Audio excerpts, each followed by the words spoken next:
Hello दोस्तों, नमस्कार। स्वागत है आप सभी का आपके अपने परिवार द एडू मिरर के ऑनलाइन प्लेटफॉर्म पर। मैं अजय आदित्य आपका स्वागत करता हूं। तो दोस्तों, आज हम लोग यह शुरू करेंगे सेट नंबर 13 का पहला क्वेश्चन। ये उत्तर प्रदेश पीसीएस 2022 की प्रारंभिक परीक्षा के लिए हम लोग के टेस्ट सीरीज चलाई जा रही है, जिसमें आज सेट नंबर 13 हम लोग देखते हैं। आज के सेट का पहला क्वेश्चन होगा आपके सामने। दक्षिण भारत का त्यौहार ओणम संबद्ध है। ठीक है, दक्षिण भारत का त्यौहार ओणम संबद्ध है राम की रावण पर विजय से, दुर्गा द्वारा महिषासुर के वध से, या शिव शक्ति से, या महाबली से। तो दोस्तों, दक्षिण भारत का एक त्यौहार होता है ओणम। दक्षिण भारत के केरल प्रांत में यानी कि केरल राज्य में एक त्यौहार होता है। ठीक है, कहाँ पे? केरल में ओणम त्यौहार मनाया जाता है। दोस्तों, ये प्रतिवर्ष जो मनाया जाता है अगस्त से सितंबर के माह में मनाया जाता है। अगस्त से सितंबर माह में ये ओणम का त्यौहार मनाया जाता है। कहाँ पे? तो यह ओणम त्यौहार मनाया जाता है दक्षिण भारत के केरल में, और यह अगस्त से सितंबर वाली समय अवधि होती है। दोस्तों, यह संबंध किससे रखा गया है इसका? तो कहेंगे कि यह महाबली से। दोस्तों, इसका संबंध है ओणम त्यौहार का, ये जो होते हैं प्रहलाद के पौत्र महाबली से इसका संबंध है ओणम त्यौहार का। तो आपका क्वेश्चन के अकॉर्डिंग ऑप्शन बनेगा डी, महाबली से। ठीक है, चलिए आगे देखते हैं आज के अगले क्वेश्चन की तरफ। नेक्स्ट क्वेश्चन आप लोग के सामने रखा गया है दोस्तों। विश्व जल संरक्षण दिवस मनाया जाता है। दोस्तों, विश्व जल संरक्षण दिवस मनाया जाता है 28 फरवरी को, 22 मार्च को, 5 जून को, या 11 जुलाई को। तो यहाँ पे पूछा गया है आपसे कि विश्व जल संरक्षण। दोस्तों, ये सारे इंपॉर्टेंट क्वेश्चंस हैं आपके आने वाले प्रतियोगी, हर एक प्रतियोगी परीक्षा के लिए यह समान दृष्टिकोण से उपयोगी हैं। जो जीके जीएस में अति संभावित ये प्रश्न रखे जाते हैं। टॉप 10 ये क्वेश्चंस हैं जिसमें ये विश्व जल संरक्षण दिवस कब मनाया जाता है दोस्तों। तो विश्व जल संरक्षण दिवस प्रतिवर्ष जो मनाया जाता है दोस्तों, यह 22 मार्च को मनाया जाता है। कब मनाया जाता है? तो आप कहेंगे 22 मार्च को। 28 फरवरी को जो पहले ऑप्शन की तरफ अगर नज़र लगाते हैं तो यहाँ पे देखेंगे कि विज्ञान दिवस। अभी हाल ही में देखेंगे कि 28 फरवरी को क्या मनाया गया था दोस्तों, यह विज्ञान दिवस मनाया गया था। ठीक है, अब बात करते हैं 5 जून को। तो दोस्तों, 5 जून को विश्व पर्यावरण दिवस आप जानते हैं, बहुत इंपॉर्टेंट होता है यह। ठीक है, विश्व पर्यावरण दिवस। और उसके बाद देखेंगे कि 11 जुलाई की जो समय अवधि होती है, 11 जुलाई वाला जो समय अवधि होती है, यह विश्व जनसंख्या दिवस के रूप में मनाया जाता है। ठीक है, क्या? विश्व जनसंख्या दिवस। ये चार जो आपको ऑप्शन दिया है सबका हम लोगों ने एक्सप्लेन करके देख लिया कि 28 फरवरी को विज्ञान दिवस मनाया जाता है। क्वेश्चन के अकॉर्डिंग जो विश्व जल संरक्षण दिवस मनाया जाता है, ये 22 मार्च को, जो ऑप्शन सही है। और 5 जून को विश्व पर्यावरण दिवस, और 11 जुलाई को जनसंख्या दिवस। ठीक है, चलिए ये आज का क्वेश्चन नंबर 2 का आंसर बनेगा 22 मार्च को। आगे देखते हैं। बात की जाएगी आपसे दोस्तों कि बताइए, राष्ट्रीय कांग्रेस आंदोलन से संबंधित निम्न घटनाओं को पढ़ें और नीचे दिए गए कूट से घटनाओं के सही कालक्रम को पता करें। दोस्तों, ये कालक्रम को यानी कालक्रमानुसार यह स्थापित करना है कि यानी कि जो दी गई घटनाएं हैं इसका क्रम बताइए, सही से सजोने की बात की गई है। तो Cripps mission, cabinet mission, plan, या फिर भारत छोड़ो आंदोलन, वेवेल ऑफर। तो दोस्तों, यहाँ पे जो आपको बनता है बिल्कुल सही आंसर बनेगा। यहाँ पे कहा जाता है कि सबसे पहले देखेंगे क्रिप्स मिशन कब आया था भारत। क्रिप्स मिशन की अगर बात करते हैं दोस्तों, तो यह आता है 1942 में। ठीक है, कब आता है? 11 मार्च को आता है, 11 मार्च 1942। ठीक है, क्रिप्स मिशन की बात करते हैं तो ये 1942 आता है, यानी कि इसे रखेंगे पहले नंबर पर।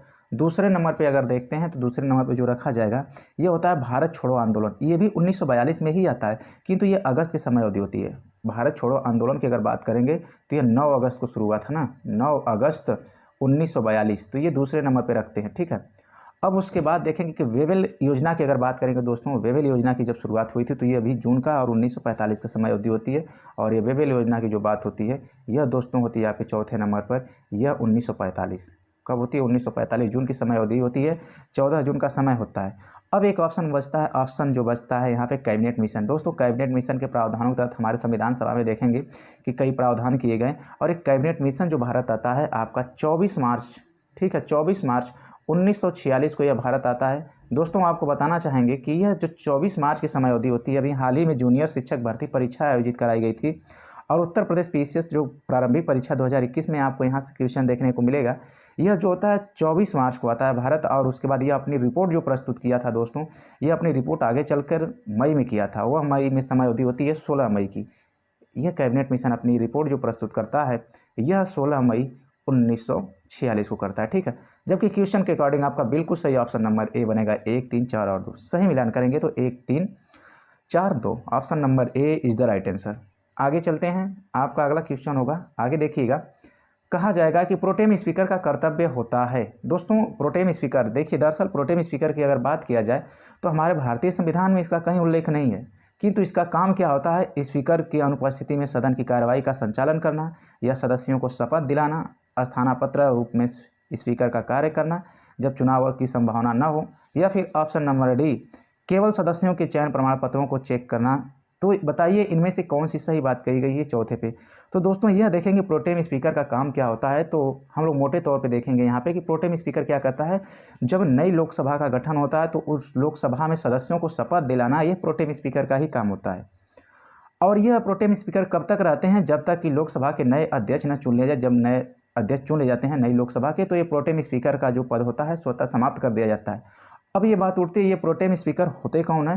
तो दोस्तों यहाँ पे देखेंगे प्रोटेम स्पीकर वही होते हैं जो वहाँ पे उपस्थित सदस्यों में सबसे वरिष्ठ सदस्य होते हैं, उन्हीं को प्रोटेम स्पीकर के रूप में नियुक्त कर दिया जाता है। फिर जैसे ही हमारी सभा की यानी कि सबको शपथ दिला दी जाती है, वैसे इनके पद को स्वतः समाप्त कर दिया जाता है। तो क्वेश्चन के अकॉर्डिंग जो बनेगा, प्रोटेम स्पीकर का जो कर्तव्य होता है वह सदस्यों को शपथ दिलाना। चलिए आगे देखते हैं। आज का आपका नेक्स्ट क्वेश्चन होगा, कहा जाएगा आपसे नेक्स्ट क्वेश्चन के अकॉर्डिंग आपसे बात पूछी जा रही है कि सूची 1 को सूची 2 से सुमेलित कीजिए और दिए गए कोड का प्रयोग करते हुए सही उत्तर का चयन करें। सूची 1, सूची 2, असहयोग आंदोलन, सविनय अवज्ञा आंदोलन, कांग्रेस मंत्रिमंडलों का गठन या फिर भारत छोड़ो आंदोलन। दोस्तों ये क्वेश्चन नंबर 5 जो है बहुत इंपॉर्टेंट है और इसे देखेंगे। और यहाँ पे देखेंगे असहयोग आंदोलन की अगर बात करते हैं, ठीक है, असहयोग आंदोलन तो दोस्तों यह आपको देखेंगे 1920 में शुरू हुआ था। कब? 1920, ठीक है। तो यानी कि ए का बनता है 4, ठीक है। और उसके बाद सविनय अवज्ञा आंदोलन देखेंगे। सविनय अवज्ञा आंदोलन की अगर बात की जाती हो तो यह प्रारंभ होता है 1930 में, ठीक है। तो आपका बनेगा 3, ठीक। कांग्रेस मंत्रिमंडलों का अगर गठन की अगर हम लोग बात करेंगे तो ये जो आपका सी नंबर पे बनता है ये होगी समय अवधि 1937 की होती है, ठीक है। और उसके बाद भारत छोड़ो आंदोलन, अभी इसके पहले ही क्वेश्चन में हम लोग अच्छे से देखें, भारत छोड़ो आंदोलन एक बार फिर आपको रिपीट हो गया। तो भारत छोड़ो आंदोलन 1942 में हम लोग अभी देखे थे, भारत छोड़ो आंदोलन शुरू होता है 1942। तो इस तरह क्वेश्चन के अकॉर्डिंग जो आपका बनता है कोड जो यहाँ पे दिखा गया है 4321, आपका ऑप्शन नंबर जो दिख रहा है यहाँ पे option number B is the right answer, बिल्कुल सही होगा क्वेश्चन के अकॉर्डिंग, ठीक है। आइए आगे देखते हैं। यहाँ पे जो बात की जाती है आपसे नेक्स्ट क्वेश्चन की तरफ, कहा जाएगा कि सूची 1 को सूची 2 से सुमेलित करना है यहाँ पर भी। और इस सूची 1 को सूची 2 से सुमेलित करते हुए बताइए कि ये जनजातियों की दी गई है, एक साइड जनजाति हैं और दूसरा देश। यह जनजाति किस देश में पाई जाती हैं, बहुत इंपॉर्टेंट क्वेश्चन ये भी है। तो यह बताने की कोशिश करिएगा। देखिएगा एस्किमो है ना, और उसके बाद देखिएगा मसाई, बद्दू, बुशमैन, ठीक है। तो यह बहुत इंपॉर्टेंट ये भी क्वेश्चन बनता है, तो यहाँ पर देखने की कोशिश करेंगे। और उसके बाद देखिए कहा जाएगा कि निम्नलिखित में से कौन सा चूहे में गुणसूत्र है, ठीक है। चूहे में से कौन सा गुणसूत्र है, ठीक है।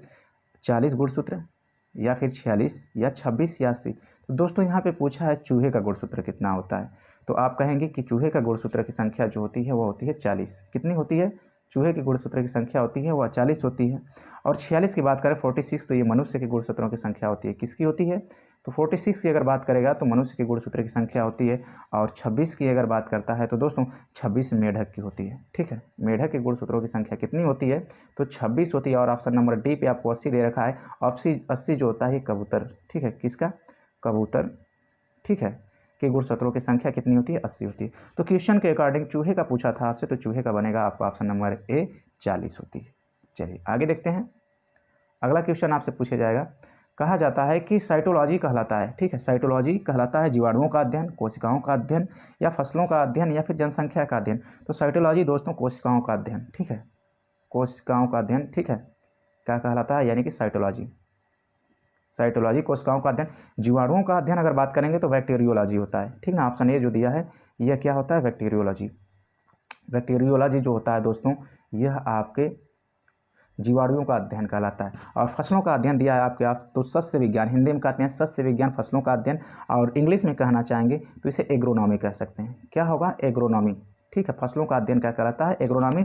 और जनसंख्या का अध्ययन जो होता है दोस्तों सांख्यिकी, जिसे हिंदी में कहते हैं, और इंग्लिश में लिखेंगे डेमोग्राफी। जनसंख्या का अध्ययन जो होता है सांख्यिकी अर्थात डेमोग्राफी, इसे इंग्लिश में कहते हैं।